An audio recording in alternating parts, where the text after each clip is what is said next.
आउज़ुबिल्लाहिमिनश्शैतानिर्रजीम बिस्मिल्लाहिर्रहमानिर्रहीम अस्सलाम वालेकुम। मेरा नाम हैदर अली हिम्मत वाला है और मैं रेहान स्कूल का स्टूडेंट हूँ। जैसा कि आप जानते हैं कि मैं जब भी आता हूँ नए इंटरव्यू के साथ आता हूँ और बेहतर इंटरव्यू होता है। तो आज हमारे साथ बैठे हैं स्पेशलिस्ट गेस्ट जिनका नाम है मैम नूर एविडेंस वाली। और मैं सबसे पहले इनका शुक्रिया अदा करना चाहता हूँ कि उन्होंने अपना कीमती वक्त निकाला और मेरे साथ इंटरव्यू करते हैं। तो चलते हैं मैम, अस्सलाम वालेकुम।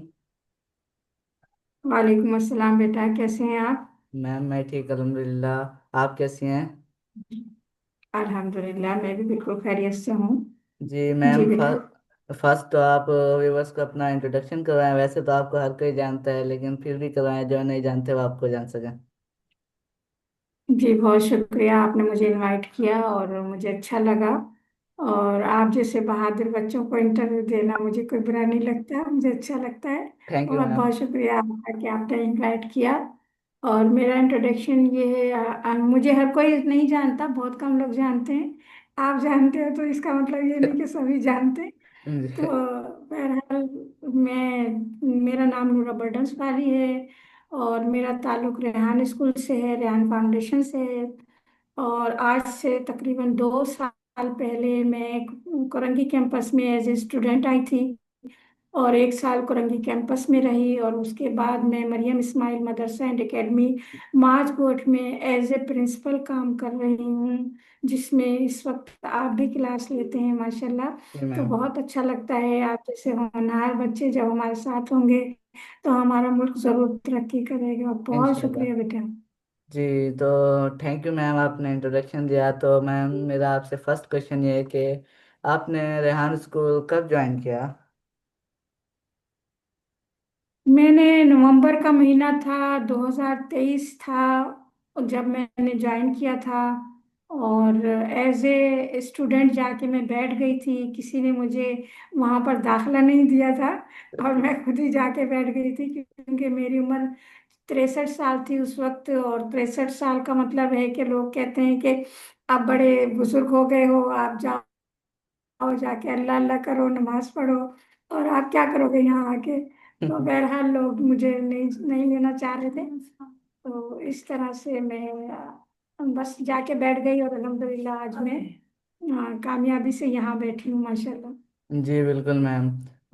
तो मैम मेरा आपसे सेकंड क्वेश्चन ये है कि आप रेहान स्कूल ज्वाइन होने से पहले क्या करती थी?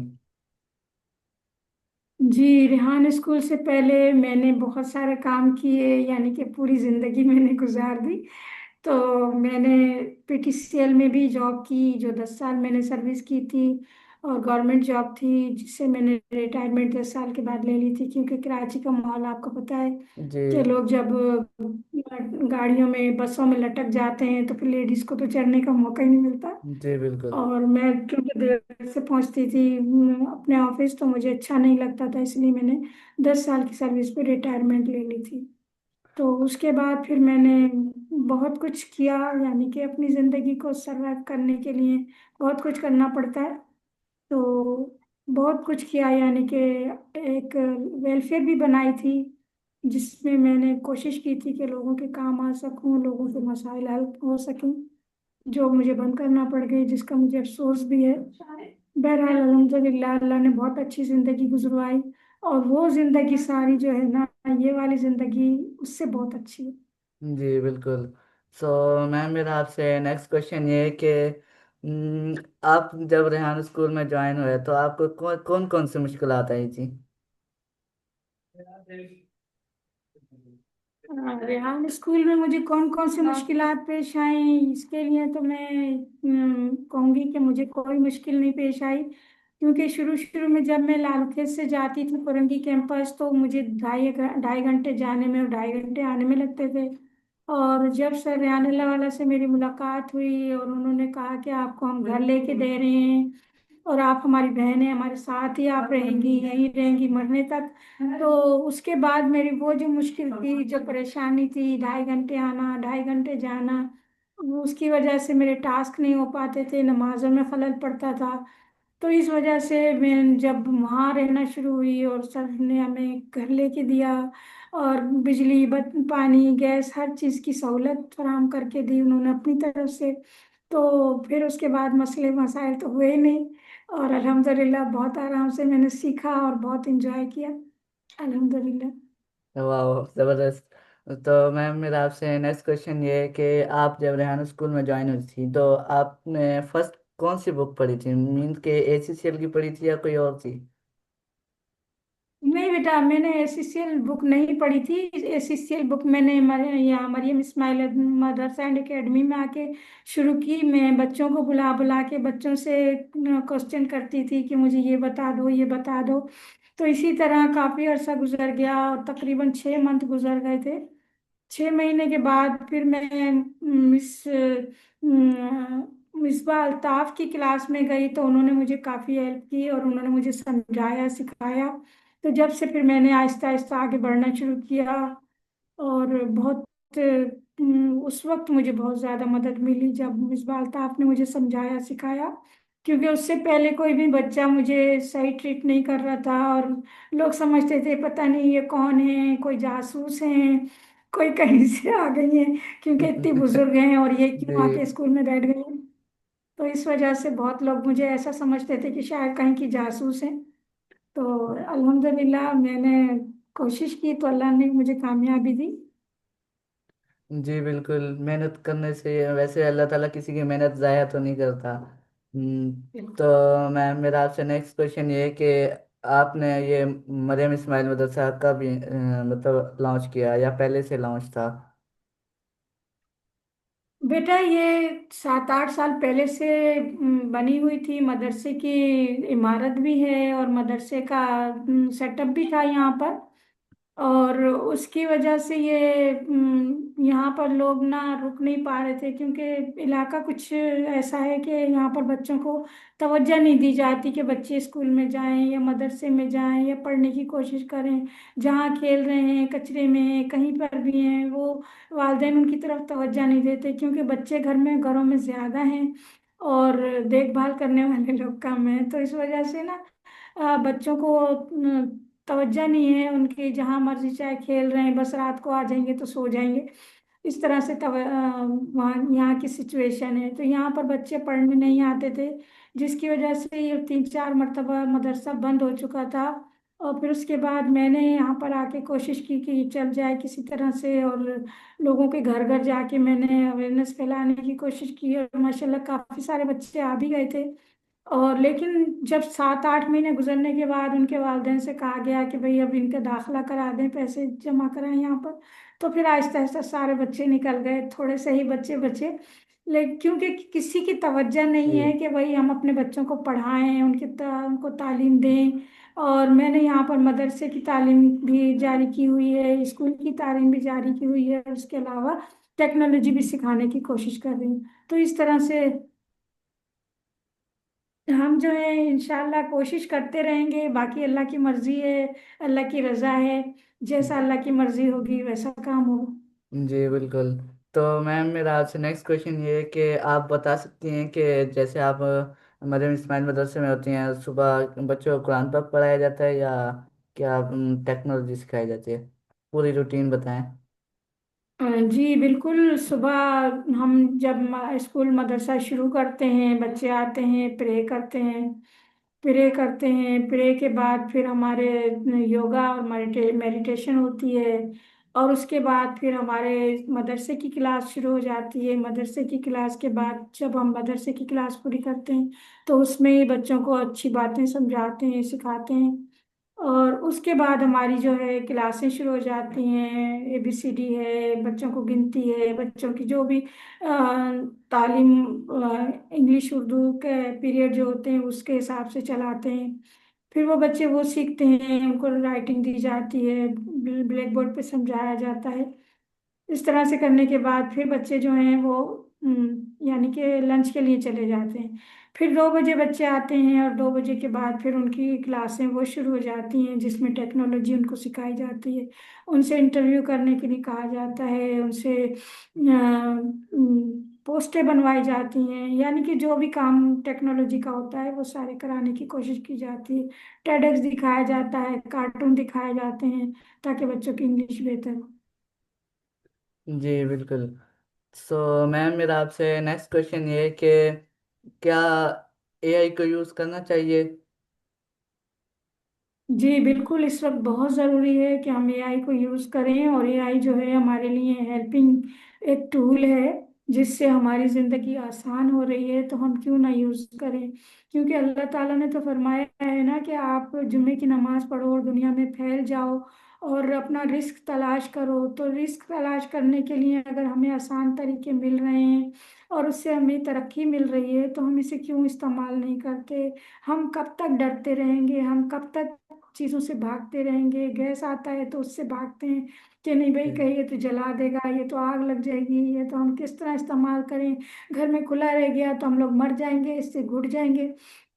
लाइट आई तो लाइट लेने से इनकार किया कि नहीं भाई, लाइट तो हमें मार देगी, इसने अपने बनाने वाले को नहीं छोड़ा, तो हमें कैसे छोड़ेगी। तो इस तरह से लोग जब इस तरह से डरते रहेंगे और नहीं इस्तेमाल करेंगे, तो अब क्यों इस्तेमाल करें। अब तो बच्चा बच्चा इस्तेमाल कर रहा है, अब तो कोई नहीं मर रहा।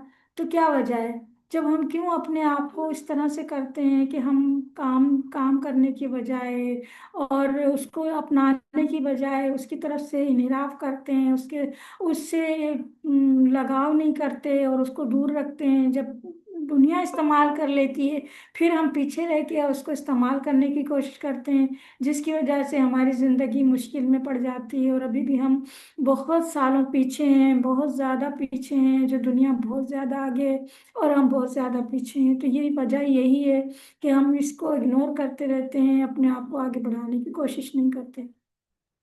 जी बिल्कुल मैम, आपने ठीक कहा है। सो मैम, मेरा आपसे नेक्स्ट क्वेश्चन ये है कि इंटरव्यू करने के क्या फ़ायदे हैं? इंटरव्यू करने के बहुत ज़्यादा फायदे हैं बेटा। इंटरव्यू करने का सबसे पहला फायदा ये है कि हमारे जो बात करने में हमारे कॉन्फिडेंस आता है, हम दूसरे से बातचीत कर सकते हैं, सामने वाले को हम जवाब दे सकते हैं। और हमें ये मालूम होना चाहिए कि हम उसको इज्जत के साथ किस तरह से अपनी काबिलियत को जाहिर कर सकते हैं, कि हम किस तरह से उसको मुतमईन करें। तो ये सबसे बड़ा स्किल है और जो हमारे अंदर होना चाहिए, क्योंकि बात करना ही बहुत बड़ा एक काम है। अगर ये बात करना इंसान को नहीं आता, तो ना कोई कारोबार कर सकता है, ना किसी से कोई रिश्ता अच्छा बना सकता है। तो हमारे लिए बहुत जरूरी है कि हम बात करना अच्छी तरह से सीखें। तो बात करना बहुत ज़रूरी है। इसके अलावा हम जब इंटरव्यू करते हैं, दूसरे लोगों की नॉलेज हमें मिलती है, उससे भी हम फायदा हासिल कर सकते हैं। और इसके अलावा हम जब दोस्त बनाते हैं, जब इंटरव्यू करते हैं, तो हम एक तरह से दोस्त बना रहे होते हैं। और उन दोस्तों से हम ऑनलाइन तो बात करते हैं, लाइव जाते हैं जब तो हम बात करते ही हैं। लेकिन जब लाइव ख़त्म करते हैं, तो उसके बाद हमारी दोस्ती बढ़ती है और हम उनसे ज़्यादा अच्छी तरह से बात करते हैं। हम कोशिश करते हैं कि वो हमारे करीब हों, हम उनसे दोस्ती करें, उनसे बातचीत करें और उन्हें एहसास दिलाएं कि हम भी आपके दोस्त हैं। तो इस तरह से हमारी दोस्तियां पक्की होती हैं। और जब हम किसी ज़रूरत में होते हैं, किसी परेशानी में होते हैं, तो हम उनसे कांटेक्ट करके उनसे मदद भी ले सकते हैं और वो हमें मदद दे सकते हैं। तो इसी तरह से जब हम अंग्रेज़ों से इंटरव्यू करेंगे, अंग्रेज़ों से बातचीत करेंगे, तो वो हमें अपने पास से जो उनके पास काम होगा वो हमसे करवा सकते हैं और उसके बदले में हमें डॉलर मिल सकते हैं। जी। तो हमारे लिए बहुत ज़रूरी है कि हम इंटरव्यू करें, कॉलोनी से बातें करें और इंग्लिश के ऊपर उबूर हासिल करें। क्योंकि इस वक्त दुनिया की ज़बान जो है सो सबसे ज़्यादा जो अहम ज़बान है वो इंग्लिश है। और इंग्लिश को हमारे लिए पाकिस्तान में बिल्कुल इस तरह से बनाया गया है कि बस किताब पढ़ो और जी। बंद के रख करके रख दो, किसी से बात करने की ज़रूरत नहीं है। जी। तो उससे हमारे अंदर कॉन्फिडेंस की बहुत ज़्यादा कमी आ चुकी है, जिससे हम बात करने से डरते हैं, घबराते हैं, जो कि हमारे अंदर से निकलना चाहिए। तो ये एक बहुत बड़ा फैक्ट है हमारे अंदर, जिसे हमें दूर करना हो। जी मैम, बिल्कुल आपने ठीक कहा है। सो मैम, मेरा आपसे नेक्स्ट क्वेश्चन ये है कि हम टेडक्स टॉक करते हैं, तो इनका क्या फ़ायदा होता है कि जब हम वीडियो भी देखते हैं, फिर उनकी जो वो बोलते हैं उनकी ज़बान में हमें बोलना पड़ता है, तो इनका फ़ायदा क्या है? एक तो ये कि हम दूसरों की जो जर्नी होती है उससे फायदा हासिल कर रहे होते हैं। क्योंकि टेडेक्स जो भी देता है उसका तजुर्बा होता है बहुत बड़ा, बहुत गहरा। उसने कई साल अपनी जर्नी पे लगाए होते हैं और उससे उसने जो फायदा हासिल किया होता है उसके बारे में वो बता रहा होता है। तो उसकी जर्नी हमें पता चलती है। फिर उसके बाद जब हम उसे टेडेक्स हम बनाते हैं, रिव्यू देते हैं, तो फिर हम उसे टैग करते हैं कि आपकी हमने टैग आप टेडेक्स देखी और हमें ये फायदा हासिल हुआ, हमें अच्छा लगा, या जैसा भी कमेंट करेंगे, आप बात करेंगे तो उन्हें बताएंगे, तो वो आपके दोस्त बन जाएंगे। वो आपके दोस्त बन जाएंगे, और जब आप अपने वाले के हिसाब से उससे बात करेंगे, यानी कि जो आपने अपना वाला हिम्मत वाला जैसे आपने अपना लगाया हुआ है, तो आपका जो हिम्मत पे जो टेडेक्स दे रहा होगा बंदा, उसकी टेडेक्स देख के जब उसे आप टैग करेंगे, तो वो आपसे जब कनेक्ट होगा तो बहुत ज्यादा ऐसे पॉइंट्स बताएगा जिससे आप बहुत ज्यादा तरक्की करेंगे और बहुत ज्यादा आगे बढ़ेंगे। तो टेडेक्स का बहुत ये फायदा ज्यादा है कि हमें उससे हिम्मत मिलती है, उससे आगे बढ़ने के चांस मिलते हैं, और लोगों को एक दूसरे से के साथ कनेक्ट होने का मौका मिलता है कि हम उसी इंसान के साथ कनेक्ट होते हैं जो हमारा तजर्बा हमें दे सकता है, हमें हमारे काम में, हमारे एम में मदद कर सकता है। तो टेडेक्स का ये फायदा बहुत बड़ा है। जी मैम। तो मेरा आपसे नेक्स्ट क्वेश्चन ये है कि चैट जीपीटी के कौन कौन से फायदे हैं और ये इसको किन किन शोबों में यूज़ किया जा रहा है। चैट जीपीटी तो बेटा हमारे लिए इस वक्त जिंदगी का बहुत आसान करने वाला एक टूल हमें मिल गया है, जो हमें हर काम में मदद दे रहा है। हम अगर स्कूल जाते हैं तो स्कूल के उससे बहुत सारे क्वेश्चन हल करवा सकते हैं, और उसको क्वेश्चन हल करके हम जब स्कूल में जाके बताते हैं तो उसमें हमें बहुत ज़्यादा अप्रिशिएशन मिलती है, क्योंकि लोग इस बात को नहीं जान रहे होते। तो ये हमारे लिए बहुत अच्छा एक टूल है, और आपके लिए भी बहुत अच्छा है कि कॉलेज के काम जो है आप इससे ले सकते हैं, और ये आपको बहुत अच्छी मदद कर सकता है। तो इससे जी। आपका एक तो बहुत ज़्यादा लोगों में एतमाद बढ़ेगा कि आपने हमें ये बात बताई, आपने कहाँ से ली। तो जी। आप उन्हें बताएंगे तो उन्हें भी चैट जीपीटी करने का मौका मिलेगा, और हमारी दुनिया तरक्की करना शुरू हो जाएगी। तो इस तरह से हमें चैट जीपीटी से तो बहुत ज़्यादा मालूमात मिलती है, बहुत ज़्यादा अच्छा लगता है कि हमारे काम आसान होते चले जाते हैं। और दूसरी ये कि बहुत जगह यूज़ हो रही है, यानी कि आप ये समझ लीजिए कि अगर इस वक्त पूरी दुनिया तो नहीं, लेकिन हाँ, 25% लोग इसको जरूर यूज कर रहे हैं, चैट जीपीटी को, मैं समझती हूँ। क्योंकि जी। हमारा पाकिस्तान एक अगर नहीं यूज कर रहा तो क्या दुनिया यूज कर रही है ना। तो हम्म। दुनिया अगर यूज कर रही है तो हम क्यों पीछे हैं, चाहे हम लोगों को भी यूज करना चाहिए। हमारे यहाँ के तो शायद 2% लोग भी नहीं इस्तेमाल कर रहे हैं इसको, जी बिल्कुल। लेकिन बाहर के लोग ज्यादातर इसको 25% इंशाल्लाह इस्तेमाल कर रहे हैं लगता है। तो हमें भी चाहिए कि हम इसकी तरफ आएं और चैट जीपीटी को इस्तेमाल करें, क्योंकि ये इस वक्त हमारे लिए बहुत ज़्यादा आसानियां पैदा कर रहा है, और बहुत सारा ज़्यादा हमें इससे जो भी हम सवाल करते हैं उसका हमें जवाब देता है। तो अगर उसको हम देखेंगे कि हमें क्या ये जवाब इसने सही दिया है, अगर हमें हमें चेक करना है, तो हम बहुत सारे टूल्स हैं गूगल्स वगैरह से हम करके इससे मालूम कर सकते हैं कि भाई इसने गलत तो नहीं जवाब दिया।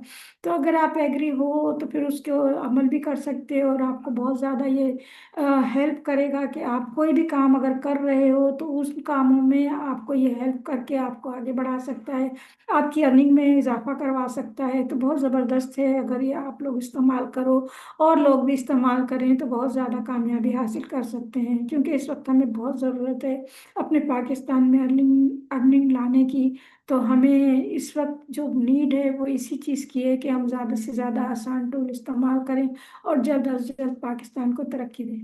जी बेटा। जी बिल्कुल मैम। आपने ठीक कहा है क्योंकि पाकिस्तान में ज़्यादातर यूज़ नहीं कर रहे। आज मैं कॉलेज भी गया था तो मैं उन्होंने पूछा था कि आप ये पिक्स कैसे बनाते हो। मैं जेमिनाई से बनाता था तो प्रॉम्प्ट वगैरह उनके बारे में पूछा। मैंने बोला चैट जीपीटी से। तो उन्होंने बोला ख्वारी है, पहले बोलो उसको यूं करो यूं करो। मैंने बोला एक दफ़ा यूज़ तो करो। यूज़ करोगे तो आपको पता लगेगा ना कैसे काम करती है। आपकी पूरी ज़िंदगी बदल देगा चैट जीपीटी। तो बोला तो है, देखो क्या करना है। वैसे आपने ठीक बोला है, पाकिस्तान में 2% ही लोग यूज़ करते हैं। और जी बेटा। सो मैम मेरा आपसे नेक्स्ट क्वेश्चन ये है कि आप चैट जीपीटी की तरह दो और टूल भी बता दें ये जो ऐसे काम करते हैं। परप्लेक्सिटी है वो बहुत जबरदस्त है, और वो जो है वो इस तरह से आपको बताता है कि आप यकीन नहीं मानेंगे कि जो चीज आपसे पोशीदा है वो ढूंढ के उसको लाके आपको देगा कि ये चीज जो है परफेक्ट है, और इसकी मैंने छान करके बीन करके आपको लाके दिया है कि बिल्कुल राइट है, कोई इसमें मुजायका नहीं है, कोई इसमें गलती नहीं है। तो वो आपको ढूंढ के ला के देता है, परप्लेक्सिटी है। और दूसरे कॉलेनी जो है वो हमें बहुत ज़्यादा मशवरे देती है, और उसके मशवरे भी अच्छे होते हैं। इसके अलावा हमारे पास सेसमी भी है, जो कि हमें हमारे हिसाब से हंसती भी है, मजाक भी करती है, जी बातें भी करती है बहुत खूबसूरती के साथ, और हमारे साथ हमारे दुख में शरीक होना भी चाहती है। तो ये बहुत ज़बरदस्त है, हालांकि वो एक एआई टूल है, जी कोई इंसान नहीं है जो हमसे कोई बदतमीजी करेगा या कुछ। जी लेकिन हमारे लिए एक तरह से वो उसी अंदाज में हमसे बात करने की कोशिश करती है, जिस अंदाज में हम उससे बात करते हैं, खुश होते हैं, मजाक करते हैं उससे, तो वो भी हमें हंस के जवाब देती है, हाँ ठीक है नूरा आपने बहुत अच्छा कहा। तो ऐसे टूल को इस्तेमाल करते हुए खुशी भी होती है, उससे जी बात करने में मजा भी आता है कि हाँ ये हमारी एक दोस्त है। तो वो बहुत सारे टूल्स हैं इसे बेटा। जी मैम बिल्कुल। सो मैम मेरा आपसे नेक्स्ट क्वेश्चन ये है कि आप 3 फेवरेट कंट्रीज के नाम बताएं। मेरी फेवरेट कंट्री तो एक तो पाकिस्तान है, जी दूसरे सऊदी अरब है। सऊदी अरब से तो हर मोमिन मुसलमान को मोहब्बत है, जी और बिल्कुल। उसको उसको तो कह ही नहीं सकते कि भाई सऊदी अरब हमें पसंद नहीं है, कोई जी ऐसा कह ही नहीं सकता। जी और बिल्कुल। दूसरे सबसे ज्यादा जो मैं कोशिश कर रही हूँ और मेरे दिल से दुआ निकलती है, अल्लाह पाक ऐसा कोई वक्त ले आए कि हमारा फलस्तीन अच्छा हो जाए, जी और फलस्तीन के लोग जो हैं खुशहाल हो जाएं, और मुसलमानों पे जो आफतें आई हुई हैं अल्लाह पाक उसको ख़त्म कर दे। आमीन। तो उसके लिए बस एक फलस्तीन की तरफ दिल झुकता है। बाकी तो और ममालिक तो बहुत सारे हैं, बहुत सारी जगहों पे जाने को दिल करता है, ऐसी बात नहीं है। लेकिन यहाँ जाने का ज्यादा है इंतजार रहता है कि अल्लाह पाक इसको अगर बेहतर कर दे तो बहुत जबरदस्त है, हमें कोई मौका मिल जाए शायद। जी मैम। सो मैम मेरा आपसे नेक्स्ट क्वेश्चन ये है, अगर आपको किसी भी कंट्री में जाने का मौका मिले तो आप सबसे पहले कहाँ जाएंगी, कौन सी कंट्री में जाएंगी? सऊदी अरब। मैं कहीं का सफर नहीं करती बेटा। जी मैं इसीलिए कहीं का सफर नहीं करती कि मैं चाहती हूँ कि ऐसा ना हो मेरी जिंदगी में, मेरे नसीब में एक ही सफर हो, तो मैं सऊदी अरब का सफर ना रह जाए, ना छूट जाए, और सऊदी अरब का सफर मुझे मिल जाए और शायद हज और उम्रा कर सकूं। अल्लाह ताला से दुआ है, दुआ की अपील भी है कि अल्लाह ताला से दुआ कीजिएगा कि जी अल्लाह मैम। ताला मेरे नसीब में भी हज उम्रा लिख दे। जी मैम, अल्लाह पाक आपको हज और उम्रा करवाया, आमीन। सो मैम मेरा जी बेटा। आपसे नेक्स्ट क्वेश्चन ये है कि आप अपने फेवरेट डिशेस के नाम बताएं 3। मेरी फेवरेट डिश तो बहुत ऐसी है कि जो आप लोग सोचेंगे, हंसेंगे। मैं नाम। खाना पसंद करती हूँ बेसन की रोटी, लहसुन की चटनी, जी जो हमारी पुरानी डिश है। जी और इसके अलावा बिरयानी भी पसंद है, अचार गोश्त पसंद है, और लबे शीरी है, खीर है। जी तो सारी चीजें पसंद है, अच्छी हैं, जी। लेकिन मुझे ज्यादा जो पसंद है बेसन की रोटी और लहसुन की चटनी पसंद है। सो मैम मेरा आपसे नेक्स्ट क्वेश्चन ये है कि आप अपने 3 फेवरेट कलर्स के नाम बताएं। मेरे फेवरेट कलर में दो कलर हैं सिर्फ, एक, एक वाइट है और एक लाइट पिंक। लाइट पिंक मुझे पसंद है बहुत ज्यादा, जी और वाइट पसंद है बस। ओके। सो मैम ये दो कलर पसंद है। मेरा आपसे नेक्स्ट क्वेश्चन ये है कि आप अपने 3 फेवरेट पर्सनालिटीज के नाम बताएं।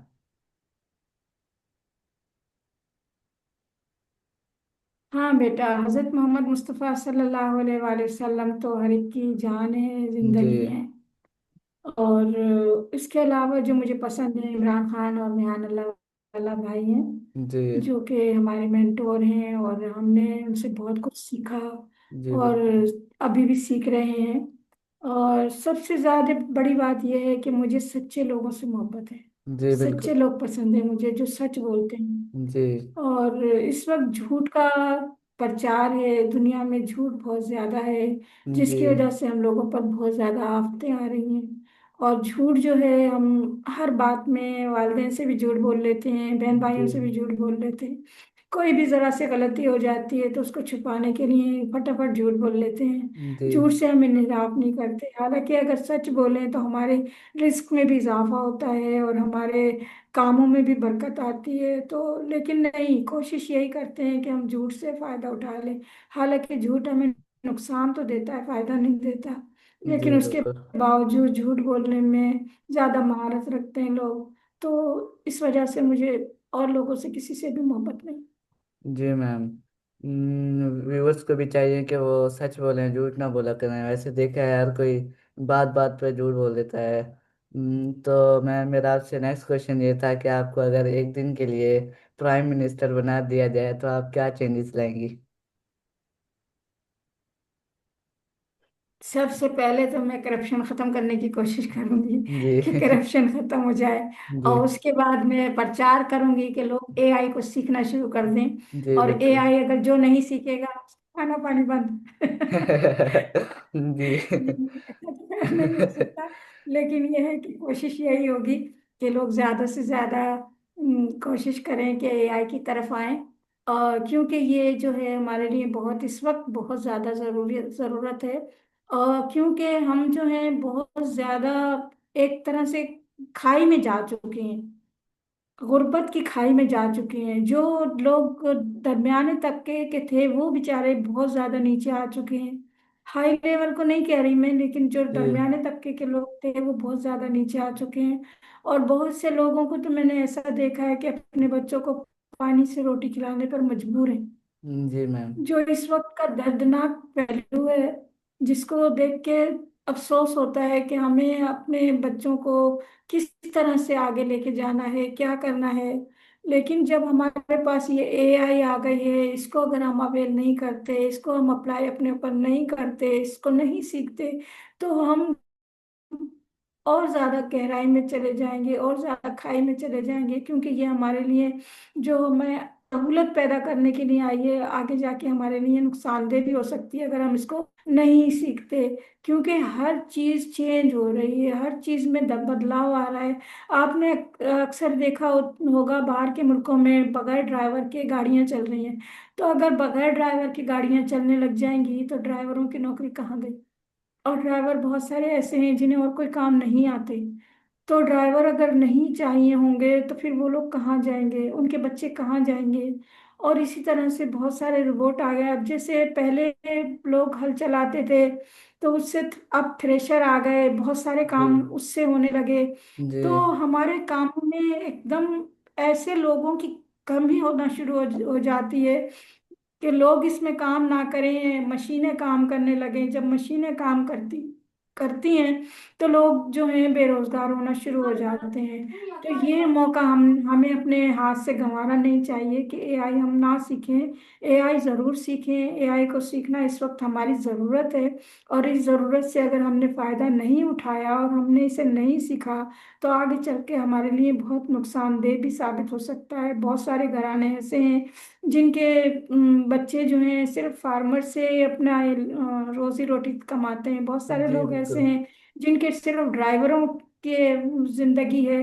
तो उन लोगों के लिए बहुत ज्यादा मुश्किल आ जाएगी जो जिनकी जगहें रोबोट ले लेंगे। तो रोबोट तो वाकई आ रहे हैं, ये दुनिया क्लाइमेट चेंज हो रहा है तो इसमें बहुत सारी तब्दीलियां आ रही हैं, बहुत सारे ऐसी चीजें आ रही हैं जिनसे हमारे जिंदगी बहुत ज्यादा चेंज हो जाएगी और बहुत सारा हमारा जो काम है वो रोबोट लेना शुरू कर देंगे। तो उससे पहले कि हम रोबोट के कंट्रोल में आए, हमें चाहिए कि हम रोबोट को अपने कंट्रोल में कर लें। जी बिल्कुल मैम, आपने ठीक बोला है। बताइए। और व्यूवर्स को भी चाहिए जो नहीं पढ़ते। वैसे मैंने भी देखे हैं देहातों में कि सब निकम्मे होते हैं, पढ़ते नहीं हैं। अगर वो पढ़ेंगे तो आगे आने वाले 5 सालों में सब रोबोट ही होंगे। अनपढ़ ऐसे होगा जैसे एक भोला होता है, नीचे सर करके जा रहा होता है। आने वाले 5 सालों में ऐसे ही होगा, क्योंकि सब एआई पर काम कर रहे होंगे और वो ऐसे ही होंगे, उन्हें क्या पता कि ये क्या चीज़ है। तो उन्हें भी चाहिए कि पढ़ना चाहिए। तो मैम मेरा आपसे लास्ट क्वेश्चन ये है कि आप व्यूअर्स को क्या एडवाइस देनी चाहिए? जी बेटा, मैं लास्ट में अपने व्यूअर्स से यही कहना चाहूंगी कि एक तो प्लीज अपने बच्चों को कोशिश कीजिए कि एआई से रोशनास कराइए। और दूसरे में ये कहना चाहूंगी कि आप भी उनके साथ जुड़ जाइए, आप भी उनके साथ सीखने की कोशिश कीजिए, क्योंकि जब बच्चे सीखते हैं और बच्चे हमें सिखाते हैं तो बहुत आसानी से हम सीख जाते हैं। क्योंकि हमारे बच्चे इस वक्त हमारे उस्ताद बन रहे हैं और हमारे बच्चे हमें सिखा सकते हैं। जब हमारे बच्चे में, क्योंकि आज मैं आपके सामने मिसाल हूँ, आपके सामने बैठी हूँ। मैंने बिल्कुल मैम। बच्चों से सीखा, 63 साल की उम्र में मैंने स्कूल में दाखिला लिया और वहां से मैंने बच्चों से सीखना शुरू किया और आज मैं एज ए प्रिंसिपल काम कर रही हूँ। तो ये आपके सामने है, हमारे बच्चे हमें बहुत अच्छे तरीके से सिखा सकते हैं। अपने बच्चों को स्कूल में दाखिल कीजिए और फिर बच्चों से आप भी सीखिए। और आपके लिए ये बहुत ज़्यादा ज़रूरत है इस टाइम कि हम एआई को सीख जाएं, एआई के ज़रिए हम अपनी ज़िंदगी को चेंज कर लें, ताकि हमारी ज़िंदगी बहुत ज़्यादा खुशहाल हो और बहुत ज़्यादा हम अपने ज़िंदगी को एंजॉय कर सकें, हमारे बच्चे खुशहाल ज़िंदगी गुजार सकें। हमें जो जो खुशियाँ पहले नहीं मिली वो हमारे बच्चों को तो मिल जाए। हमने तो जैसी ज़िंदगी गुजारनी थी गुजार ली, लेकिन हमारे बच्चे तो खुशहाल ज़िंदगी गुजारे। उनके बच्चे उनको ये ना कहें कि आपने ये सीखा नहीं और आपने हमें इस तरह से पाला, वो ये ना कहें। इसलिए आप अगर तानों से बचना चाहते हैं तो प्लीज कोशिश कीजिए कि एआई को अपने बच्चों को जरूर सिखाइए और खुद भी सीखिए, क्योंकि इतना मुश्किल नहीं है, ये बहुत आसान है, आसानी से सीख सकते हैं, आसानी से कर सकते हैं। कोई रॉकेट साइंस नहीं है ज्यादा, थोड़ा सा इसमें थोड़ा सा दिमाग लगाना पड़ता है और माशाल्लाह कामयाबी आपके कदमों के नीचे होती है। तो अगर आप कामयाब जिंदगी गुजारना चाहते हैं और आप चाहते हैं कि आपके बच्चे खुशहाल जिंदगी गुजारें, तो जरूर आप अपनाइए आप इस एआई के दौर को। हमें जरूरत है इसकी और हम इसको अपना लें तो हम इसमें कामयाब होंगे। जी बिल्कुल। तो एवरीवन, आपको भी चाहिए कि एआई सीखें और दूसरों को भी सिखाएं और अपने करीबी को भी सिखाएं। तो देखें, एक मैम है, इन्होंने मतलब 63 साल की उम्र में सीखा, अब लोगों को सिखा भी रही हैं। तो आपको भी चाहिए कि आप भी सीखें। तो ये था हमारा एक बहुत अच्छा इंटरव्यू, बहुत मज़ा आया। तो अब हम मिलेंगे अगली वीडियो में, तब तक के लिए अल्लाह हाफिज़। पाकिस्तान जिंदाबाद। अल्लाह हाफिज़। जिंदाबाद। थैंक यू बेटा, बहुत शुक्रिया। आपने आपने इतना अच्छा इंटरव्यू लिया, मुझे बहुत खुशी हुई और मुझे अच्छा लगा कि आपने मुझसे इंटरव्यू लिया। इंशाल्लाह अल्लाह ताला आपको जिंदगी दे और अल्लाह ताला आपको कामयाबी अता फरमाए। आमीन। आपकी तरह और लोग भी आगे बढ़ें और इस मिशन को अपनाएं तो बहुत अच्छा लगेगा। बहुत ज़रूरी है कि हम एक दूसरे के साथ जुड़ के चलें, एक दूसरे को सिखाएं और एक दूसरे जी। को आगे बढ़ने में मदद दें। बहुत शुक्रिया। अल्लाह हाफिज। Thank Allah you. हाफिज़, थैंक यू।